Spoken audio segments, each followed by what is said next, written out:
Muy buenos días, gracias por acompañarnos en un nuevo Facebook Live de la República. Hoy nos acompaña Eli Feinstein, candidato presidencial y candidato también a diputado del Partido Liberal Progresista Plus. Con Don Eli vamos a conversar un poco sobre las propuestas y sobre la situación país. Don Eli, muy buenos días, gracias por acompañarnos. Y quizá comenzamos por el tema económico, usted es economista, ¿no? Y empecemos por ahí, porque digamos, como usted bien sabe, tenemos un déficit fiscal histórico, una pobreza histórica y un desempleo histórico. El gobierno de Carlos Alvarado, en el contexto del proyecto de fondo con el Fondo Monetario Internacional, está promoviendo una serie de nuevos impuestos. Preguntarle, Don Eli, ¿es necesario aprobar nuevos impuestos para resolver el tema del déficit fiscal? Muy buenos días, Esteban. Muchas gracias por la invitación, por el espacio. Buenos días a toda la audiencia de la República. Bueno, vamos directo al grano, Esteban. No es necesario. De hecho, es un error pretender seguir cargando la solución al problema fiscal sobre los bolsillos de los costarricenses. Ya hace 2 años y medio se aprobó una reforma fiscal que significó un sacrificio importante de parte de los trabajadores costarricenses, de los emprendedores, de los empresarios, de absolutamente todos. Nos subieron los impuestos dizque para equilibrar las finanzas públicas y tenemos que entender que el problema del desequilibrio de las finanzas públicas se generó por un crecimiento desmedido del gasto, sobre todo a partir del año 2009, cuando pasamos de tener que el gasto representaba un 15% de la producción nacional a la situación que tenemos hoy, donde el gasto representa 21 o 22% de la producción nacional. Esos 7 puntos, entre ese 15% en el que estábamos y el 22% en el que andamos ahora, esos 7 puntos son prácticamente el déficit fiscal, ¿verdad? De manera que cuando uno sube los impuestos, le mete un frenazo a la economía. Eso se vio en el 2019 porque la reforma fiscal se aprobó en el 2018. 2019 fue el año de menor crecimiento en la última década. Ya el 2020 es caso aparte por la pandemia, ¿verdad? Pero no podemos pretender salir del estancamiento en el que estamos subiendo los impuestos. Okay. Hay que entrarle finalmente al recorte del gasto. Ya vamos a llegar a ese punto. Usted habla de que en 2019, producto del proyecto fiscal que se aprobó en 2018, se dio un frenazo a la economía, ¿no? Le pregunto en término contrario, ¿y si bajamos los impuestos para reactivar la economía, si bajamos el IVA para reactivar la economía, sería factible? Bueno, hay que ser cuidadoso cuando uno habla de bajar los impuestos, cómo pretende hacerlo, porque no podemos ser irresponsables y decir bajemos los impuestos y ensanchemos el boquete fiscal, porque ese boquete fiscal que tenemos ha hecho que tengamos un problema serio de endeudamiento. A ver, cuando los ingresos no alcanzan para cubrir el gasto, la forma de hacerlo es obteniendo préstamos, créditos, para cubrir la diferencia. Y esos créditos ya hoy, el país está endeudado más allá de lo que es razonable para Costa Rica estar endeudado, y eso hace que estemos destinando una muy alta proporción del presupuesto nacional a pagar intereses. Y si nosotros bajamos los impuestos, pero de una manera desordenada, vamos a abrir un boquete fiscal más grande y vamos a tener que hacer crecer aún más el endeudamiento, y con eso lo que estamos haciendo es hipotecando el futuro. Lo que estamos haciendo es impidiéndole al Estado costarricense dar los servicios que tiene que dar. Entonces, si bien es cierto, hay que bajar los impuestos en Costa Rica, y yo en mi plataforma política soy el único candidato que está proponiendo específicamente eliminar 90 impuestos. A eso quería llegar. Usted, bueno, una de sus principales propuestas de campaña, y por lo menos a mí lo que más recuerdo, es, aparte del Estado haciendo ejercicio, es el tema de eliminar 90 impuestos. Entonces, ¿cómo se entiende esto? Bueno, ¿En qué orden lo recordás? Porque, bueno, lo primero fue el Estado haciendo ejercicios. Ajá, ya vamos a llegar a esa parte que es bien importante. No, es que es parte de lo mismo. Okay. Lo primero fue el Estado haciendo ejercicios, es decir, poner al Estado en forma. Después de que establecimos ese punto, entonces hablamos de eliminar 90 impuestos. Usted no puede simplemente decir voy a bajar los impuestos y que pase aquí, que se abra un boquete fiscal. Eso sería actuar irresponsablemente, ¿verdad? Entonces sería causa-efecto, pues. Si ponemos, si ponemos el Estado en forma, si nosotros logramos reducir la cantidad de instituciones fusionando las que están, ya no es duplicadas, es multiplicadas, ¿verdad? Porque tenemos 23 instituciones en el sector social, entonces no podemos hablar de duplicaciones, ¿verdad? Es una multiplicación por 23. Entonces, si fusionamos estas entidades para mejorar la prestación de los servicios y logramos ahorros importantes, entonces podemos hablar de bajar aún más los impuestos.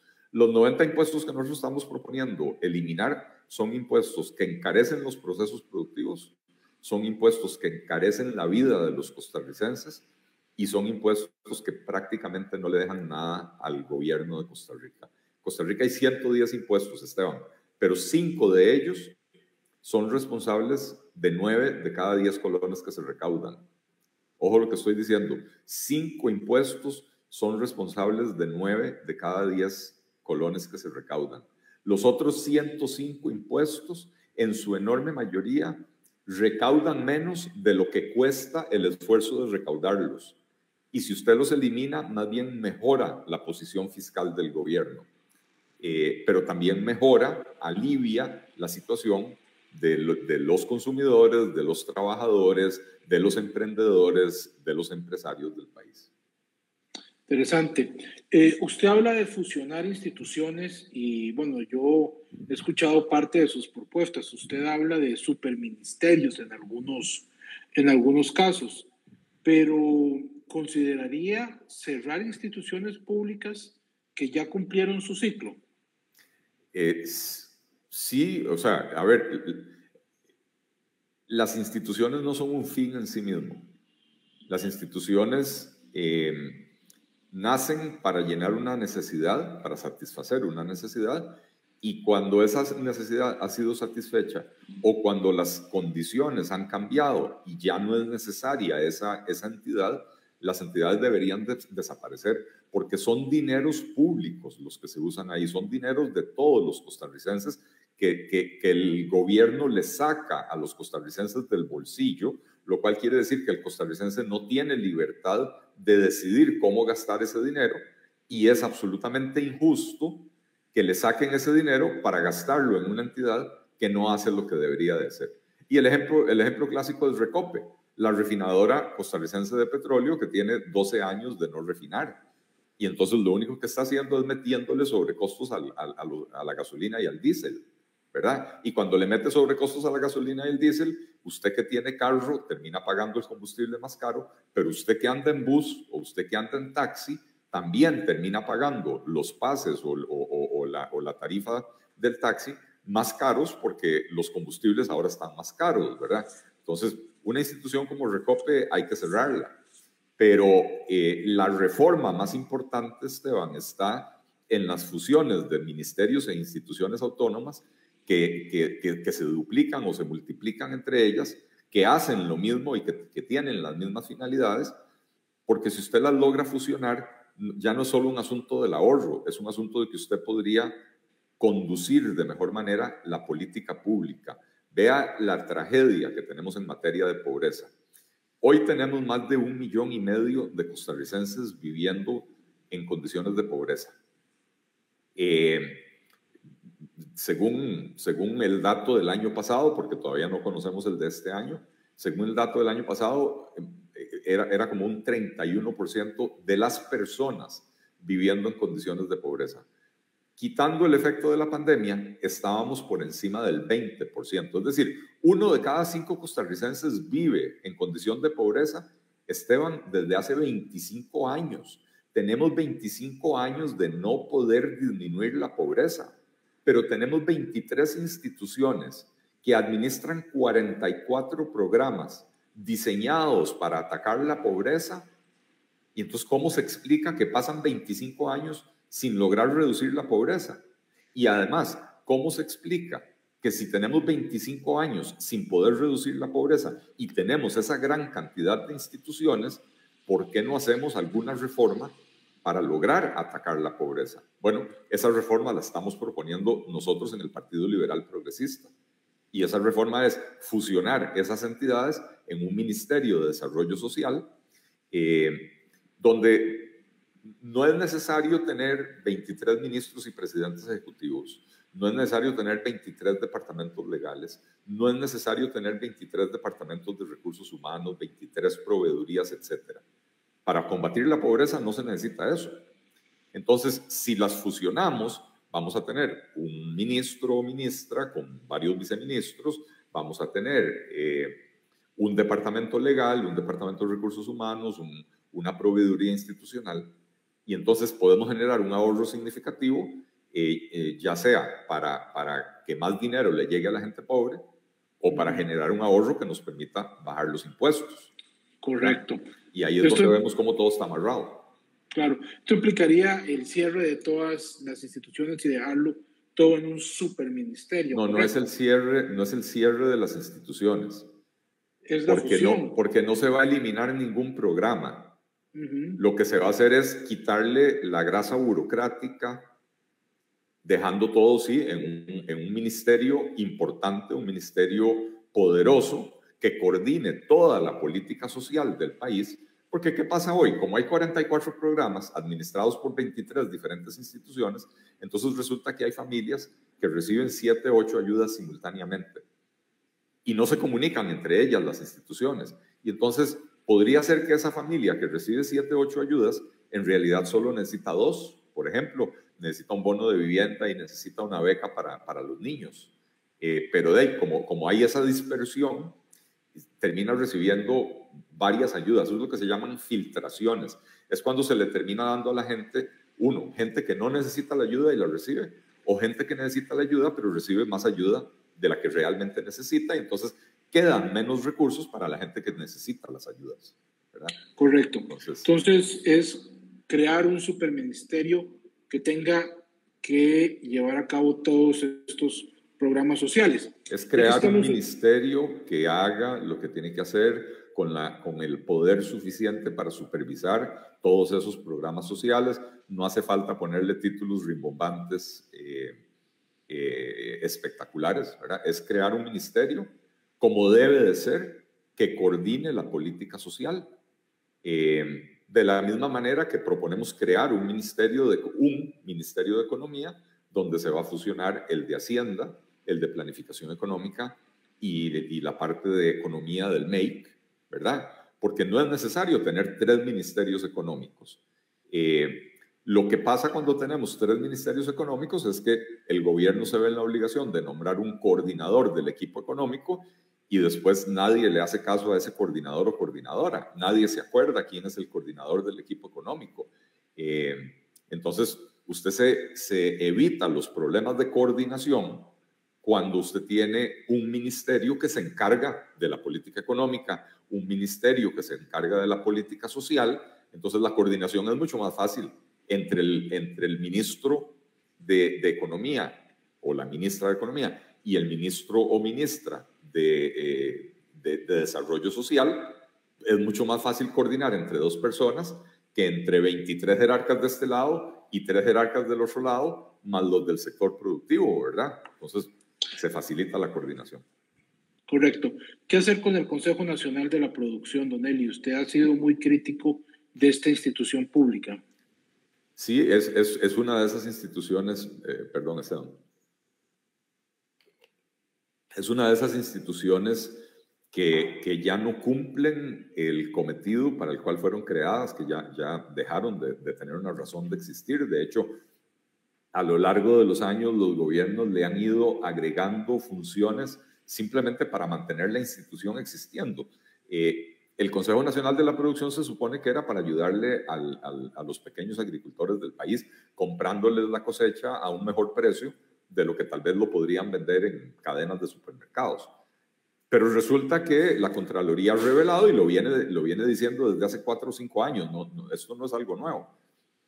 El CNP le compra 2/3 partes de todo lo que compra, se lo compra como al 10% de sus proveedores, ¿verdad? Ahora, no recuerdo las cifras exactas, ¿verdad?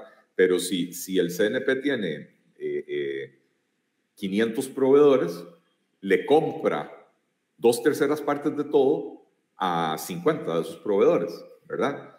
Y muchos de esos proveedores son intermediarios, no son pequeños agricultores.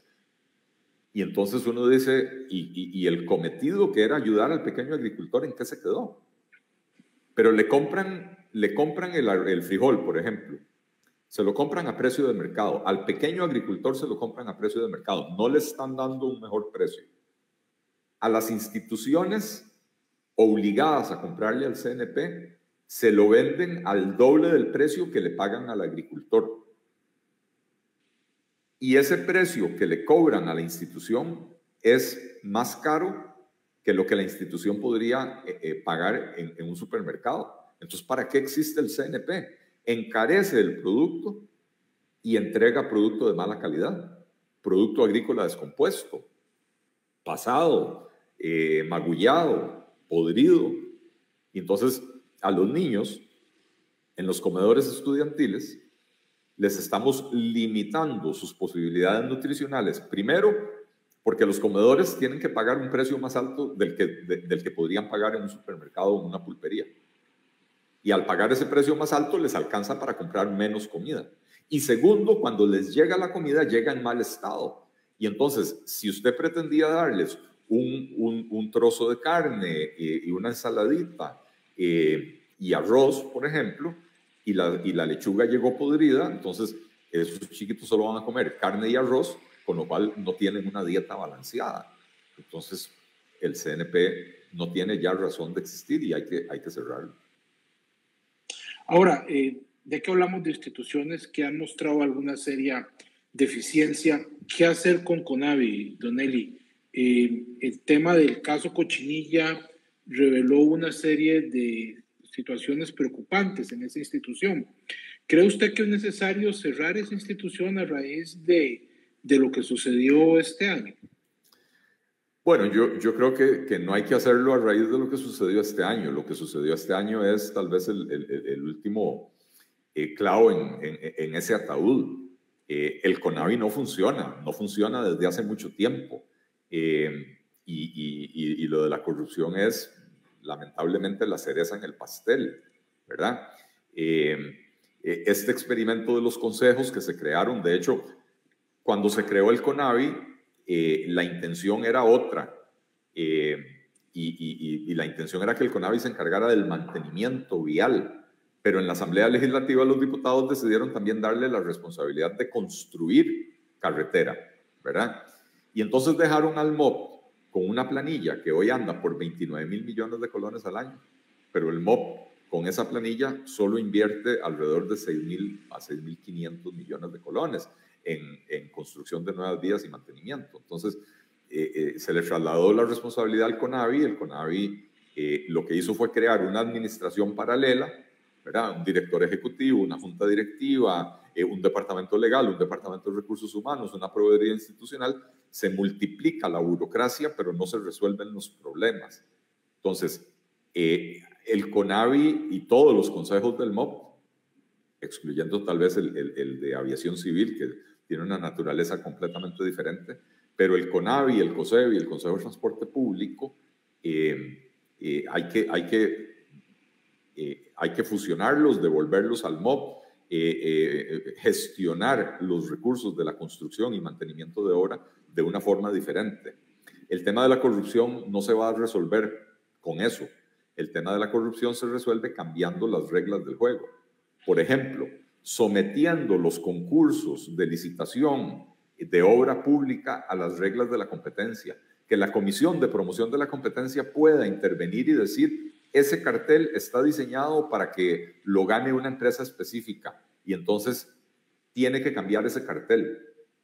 Porque lo que está sucediendo es que desde el MOP y desde el Ministerio de Hacienda se estuvo promoviendo prácticamente la monopolización de estos contratos en manos de 2 o 3 empresas que ya sabemos cuáles son, ¿verdad?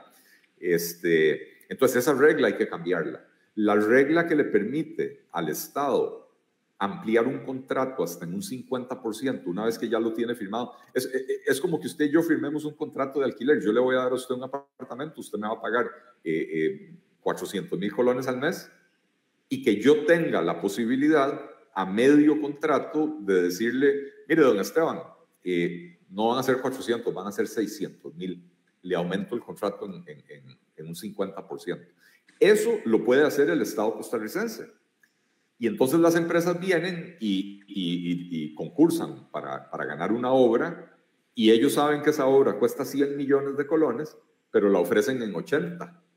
¿Por qué? Porque después le van y le dicen al ministerio, auménteme el contrato porque no me alcanzó la plata, porque no me alcanzaron los 80 millones. Se ganaron el concurso sobre una base de falsedad, sabiendo que el Estado después les recupera ese dinero que hacía falta. Esa regla hay que quitarla. Es una barbaridad, ¿verdad? Es un chorizo legal. En este momento es un chorizo perfectamente legal. Pero que huele a chorizo, Esteban, huele a chorizo. Entonces, son 2 problemas distintos. La inoperancia del CONAVI hay que resolverla con una reforma estructural del CONAVI. La corrupción hay que resolverla eliminando las reglas que se prestan para la corrupción. Entonces no hay que confundir peras con chayotes. Ahora, a propósito del gasto público, hay un dato que a mí me genera preocupación, ¿no?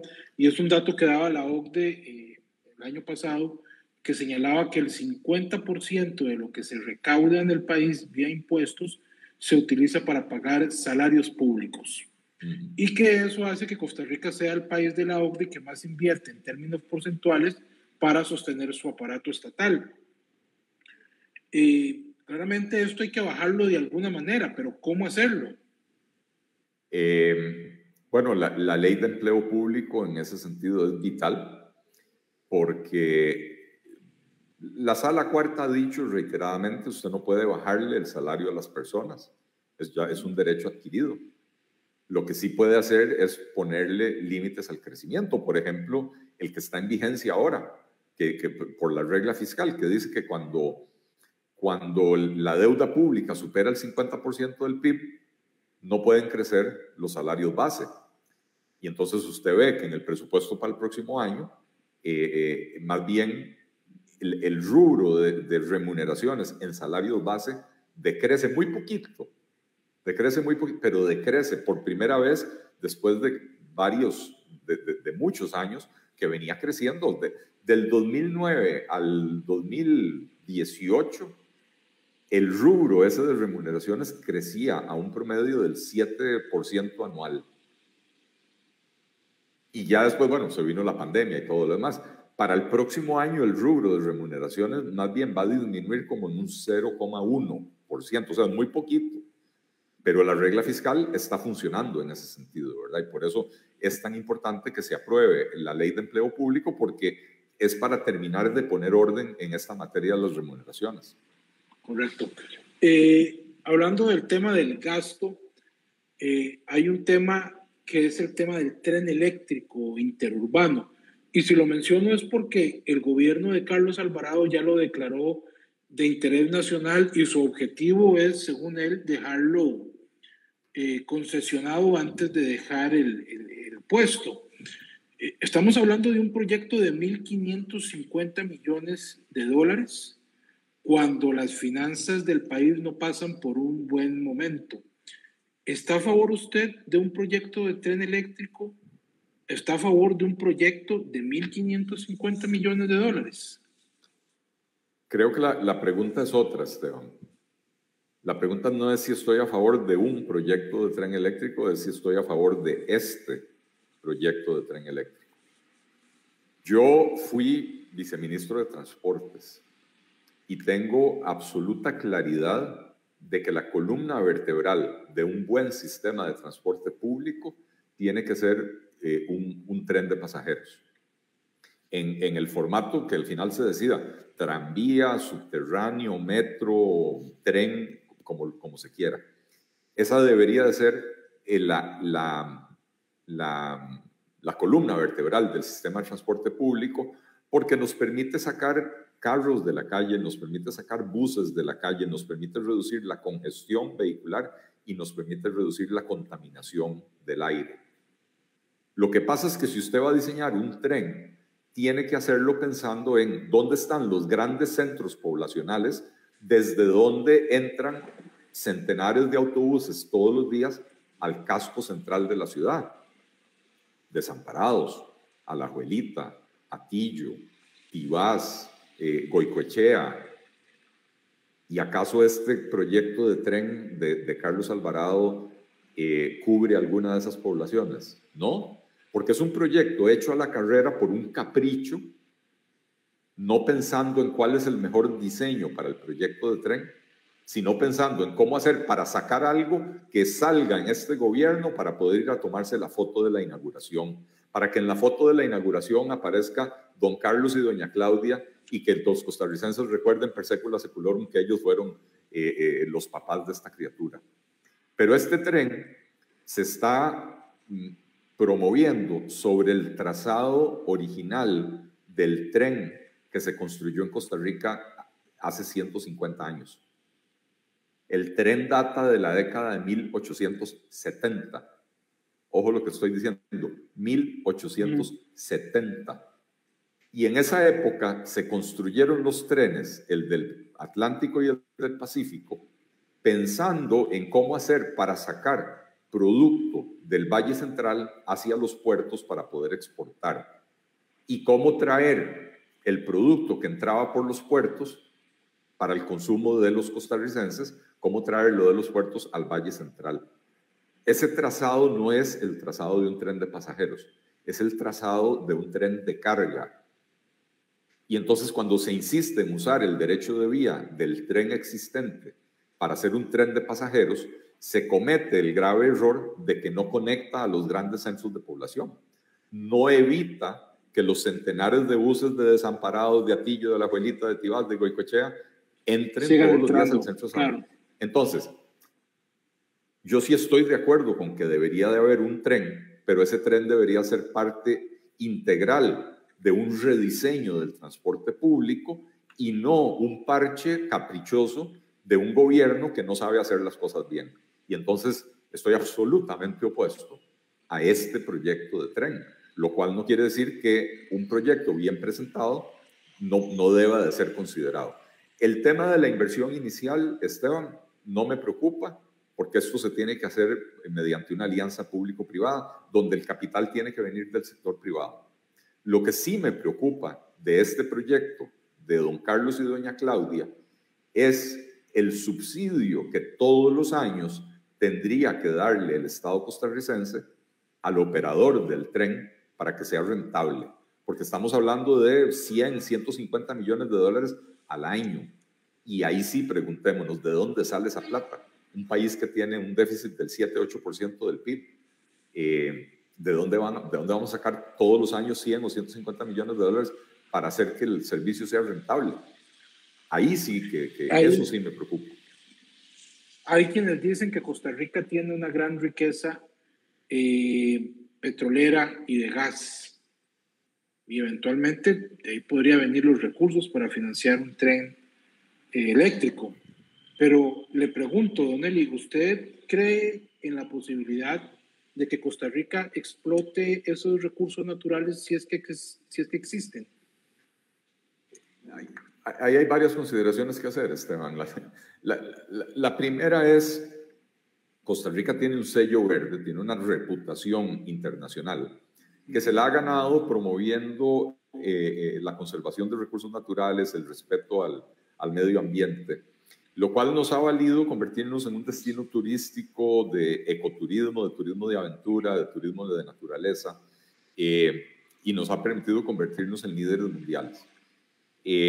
Hoy, cuando el mundo está atravesando una crisis climática sin precedentes, y yo no sé si usted recuerda, Esteban, el mes de julio recién pasado fue el mes más caliente en la historia de la humanidad desde que se llevan registros. En el mes de julio, usted tuvo al mismo tiempo enormes inundaciones en Alemania, en Bélgica, en China, en varios países de África. Por supuesto que aquí en Costa Rica, en Turrialba, en Sarapiquí, ¿verdad? Simultáneamente hubo enormes incendios forestales en California, en Siberia, en Turquía, en Grecia, en África. Eventos de una magnitud no vista anteriormente. Entonces, ciertamente estamos inmersos en una crisis climática. Sería muy irresponsable de parte de Costa Rica en esa situación decir, le vamos a dar la espalda ahora a la naturaleza y nos vamos a convertir en productores de petróleo. Esa es la primera consideración.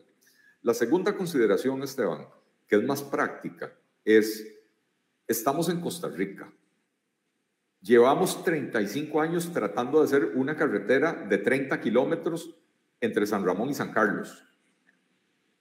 Entonces, si aquí decimos sí a la exploración petrolera, ¿cuándo vamos a sacar el primer barril de petróleo? Primero hay que hacer una licitación para la exploración. En lo que se hace el cartel y se reciben las 850 apelaciones y todo lo demás, estamos hablando de por lo menos 2 años o 3 antes de adjudicar la exploración. 1 año para hacer los estudios de la exploración. Después, cuando ya se determine si hay petróleo y a dónde está ese petróleo, ahí van otros 2 años para escribir el cartel de licitación para la explotación. Y después vienen otros 850 recursos de amparo, acciones de inconstitucionalidad y todo tipo de recursos legales. Y entonces estamos hablando de que no se va a adjudicar la explotación petrolera antes de por lo menos unos 8 o 10 años. Ya eso nos pone en la próxima década.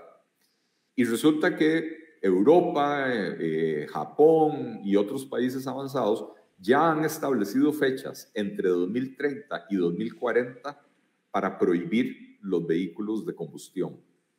Es decir, los carros que usan diésel y gasolina. Entre el 2030 y el 2040, los principales mercados del mundo van a prohibir los carros de combustión. Y entonces, ¿qué va a pasar, Esteban?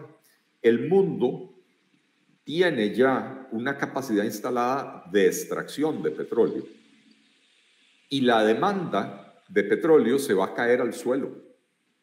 Porque los carros ya no lo van a utilizar. Claro. Bueno, y resulta que la demanda mundial de petróleo, 65% es para los carros. 35% es para calefacción, para fábricas, procesos industriales, producción de plásticos, etc.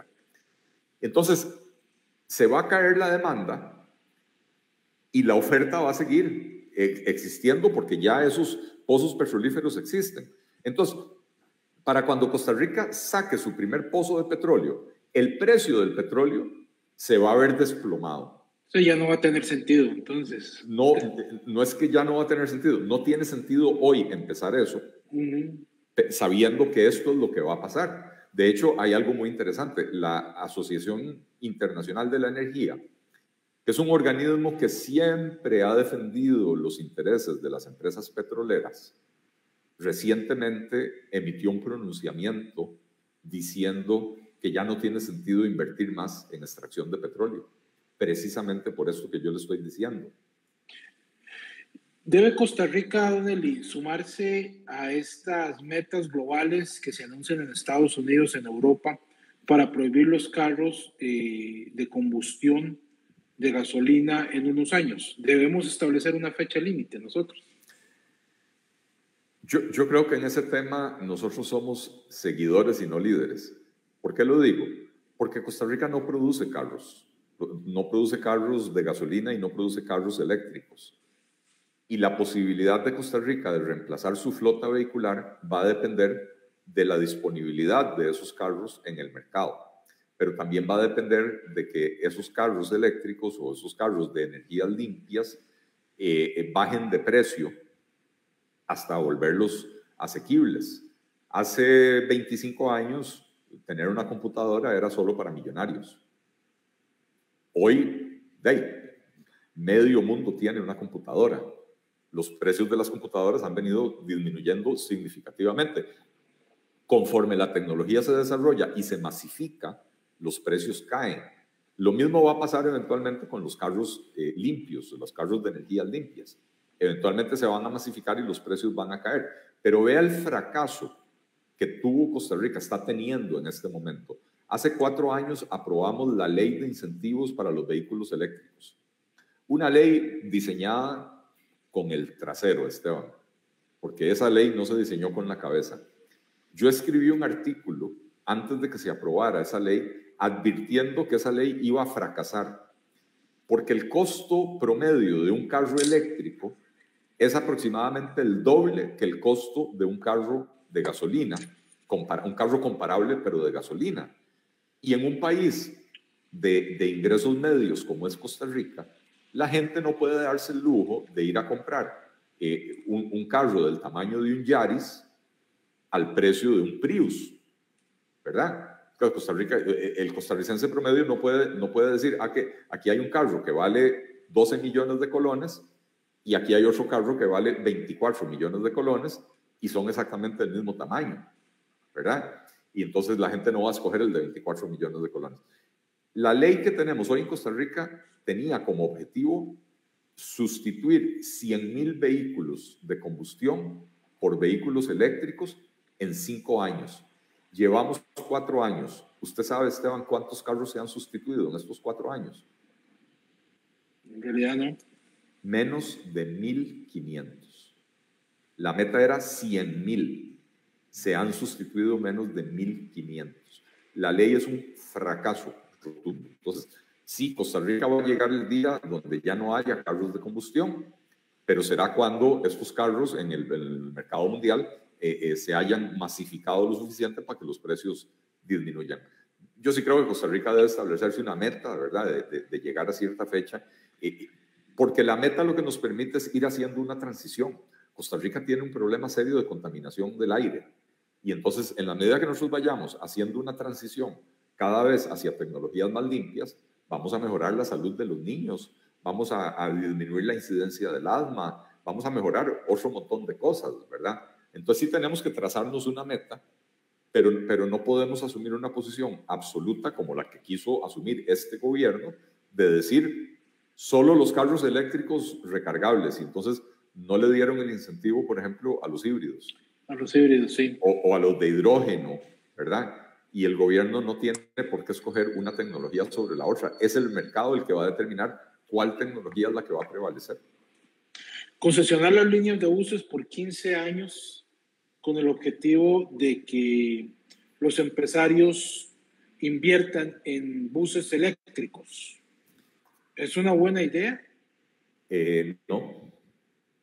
No en este momento.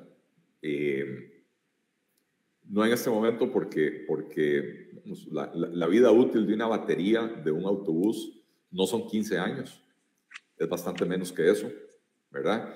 Y entonces si se les van a dar 15 años para depreciar el activo, pero resulta que ese activo o va a quedar inservible a medio camino o hay que cambiarle la batería, que va a ser la parte más costosa, ¿verdad?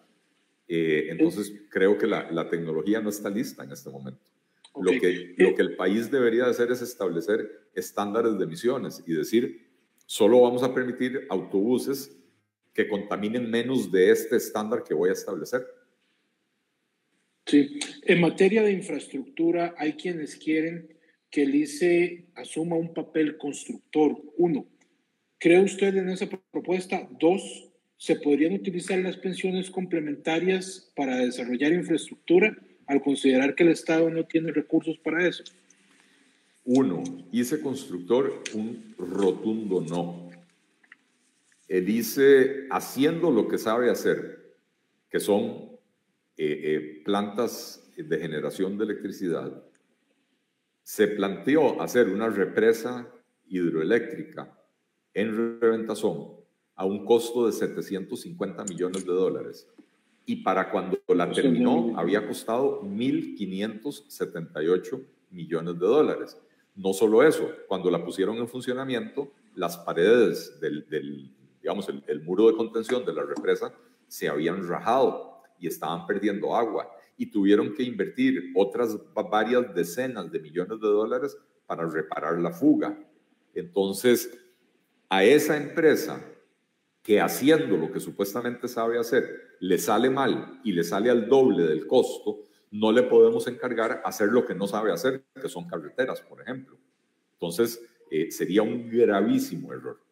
Con respecto a la segunda pregunta, permitirle a los fondos de inversión invertir en el desarrollo de infraestructura, sí, siempre y cuando los proyectos de infraestructura sean manejados por empresas profesionales que saben lo que están haciendo y que se estructure financieramente para darle seguridad a los inversionistas, que serían los trabajadores con los recursos que tienen invertidos en el fondo de pensión, ¿verdad? Los países que han utilizado los fondos de pensiones para desarrollar infraestructura les ha ido muy bien con ese experimento. Ok, licitar las redes 5G, ¿debe hacerse cuanto antes o debe reservarse para funciones estratégicas del Estado?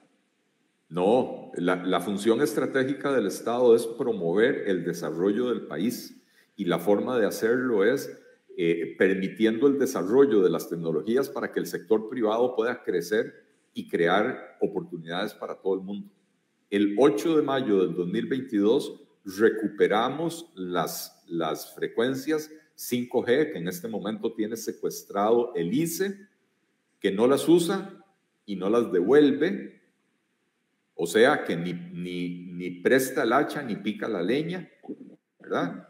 El 8 de mayo del 2022 recuperamos la banda 5G y en los primeros 6 meses del gobierno sacamos a licitación esas bandas para que se empiecen a desarrollar de una vez por todas.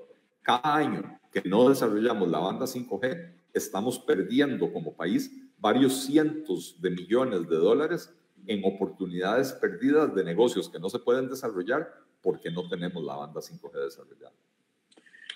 El proyecto de la cannabis medicinal y la industria del cáñamo está cerca de ser aprobado en la Asamblea Legislativa, pero ¿debe Costa Rica también validar la marihuana recreativa?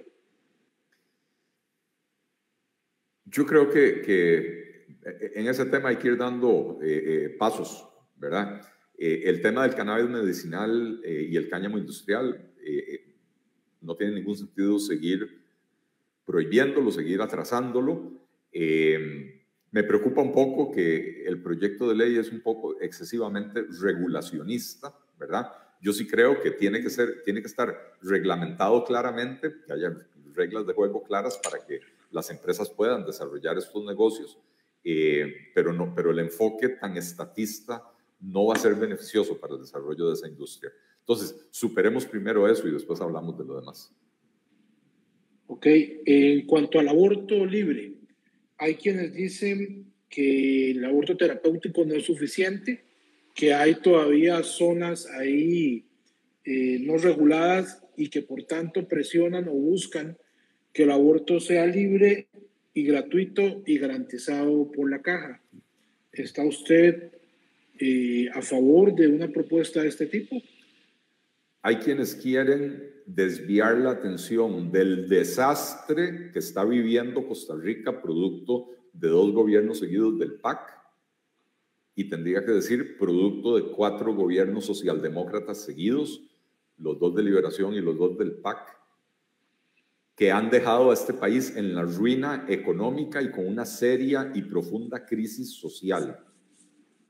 Y tanto quieren desviar la atención de eso que están buscando con cuál tema polarizar al electorado una vez más para que la elección no gire en torno a discutir la grave situación en la que está el país y las soluciones para los problemas que tenemos, la crisis social, el altísimo desempleo, la pobreza, el apagón educativo, la crisis económica. O sea, no quieren que se discuta eso y están intentando desviar la atención. Yo no voy a caer en ese juego de desviar la atención de los problemas fundamentales que hoy tiene Costa Rica. Un tema como el aborto debe discutirse en un ambiente sereno y reposado, no en una campaña electoral. Y es un gravísimo error caer en el juego de estas mentes malvadas que nuevamente quieren desviar la atención del desastre en el que van a dejar a Costa Rica el 8 de mayo del próximo año para que no se discutan esos temas. Tan intenso es el deseo de ellos de desviar la atención. Hay un tema al que no se le ha prestado la debida atención, y es que se le está impidiendo al INEC hacer el censo de población el próximo año. El censo de población es la herramienta más poderosa que tiene un gobierno para saber exactamente cuáles son los problemas del país y a dónde están ubicados, cuáles son los problemas de la población y a dónde están esas poblaciones, cómo ha crecido la población urbana versus la rural, cómo ha sido la migración de una región hacia la otra, a dónde hay problemas de transporte, a dónde hay problemas de salud, a dónde hay problemas de alimentación. El censo nos permitiría tener el próximo año una fotografía exacta de alta resolución del desastre en el que va a quedar el país después de 16 años de gobiernos socialdemócratas irresponsables. Y la intención de no permitirle al INEC hacer ese censo es impedir tener esa fotografía para que no se puedan discutir los problemas de fondo en este país y para que el próximo gobierno tenga que gobernar a ciegas sin esa información fundamental. Y entonces centremos la discusión en los temas de fondo y no en los de aquellos que quieren desviar nuestra atención. Le entiendo, don Eli. Ya para finalizar, y siempre en materia esta de derechos humanos, ¿debe el nuevo gobierno mantener la figura del comisionado LGTBIQ? Francamente, nunca entendí cuál es el papel del comisionado LGTB. En un gobierno liberal progresista se respetarán todos los derechos humanos, no se dará marcha atrás en materia de recursos humanos en ningún campo. Mantendremos con la comunidad LGTB, como con todos los demás sectores de la sociedad de Costa Rica, un diálogo permanente con los agricultores, con los productores, con los industriales, con las fuerzas vivas, con las organizaciones sociales. ¿Qué voy a hacer? Llenar la casa presidencial de comisionado para los arroceros, comisionado para los azucareros, comisionado para los frijoleros. ¿Por qué? ¿Verdad? Hay el compromiso absoluto de respetar los derechos y de mantener una comunicación constante con las diferentes comunidades,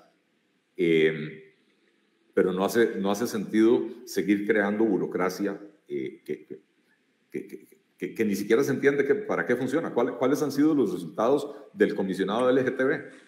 Es nada más para el show. Yo prefiero que la política pública realmente produzca beneficios para las poblaciones, incluyendo a las minorías sexuales, las minorías raciales, las minorías de todo tipo, ¿verdad? Que andar haciendo un show de voy a nombrar a un comisionado para que gane un salario y ande un carro del gobierno. Perfecto. Don Eli, el tiempo nos ha ganado. Esperamos conversar con usted más adelante sobre otros temas de campaña. Apenas esto arranca. Serán 4 meses muy intensos. A todos ustedes que nos acompañaron hoy, que posteriormente van a ver este video, les agradecemos su preferencia y sigan sintonizando las redes sociales de la República. Don Eli, muy buenos días. Muchísimas gracias, Esteban. Muchas gracias nuevamente a toda la audiencia de la República. Creo que es importante este esfuerzo, este ejercicio de ayudarle a la gente a informarse. Y quisiera hacer un llamado, ahora que a partir de ayer ya estamos oficialmente en campaña política, a que el costarricense no se deje engañar y no se deje desviar su atención. Los problemas que tiene el país son muy profundos. Los problemas que tiene el país tienen solución, pero para poder lograr esa solución tenemos que discutir en campaña cómo vamos a lograrlo. No podemos caer en el engaño de quienes no quieren hacer ningún cambio, quienes no se atreven a hacer las reformas que el ciudadano costarricense necesita para mejorar su calidad de vida. Así que los invito a investigar la oferta del Partido Liberal Progresista, que está diseñada para resolver problemas, no para patearlos para adelante, no para posponerlos. El Partido Liberal Progresista nos encuentra en todas las redes sociales, las mías personales también, Eli Feinstein, y en la página web www.liberal.cr. Muchas gracias. Muy buenos días, muchas gracias. Buenos días.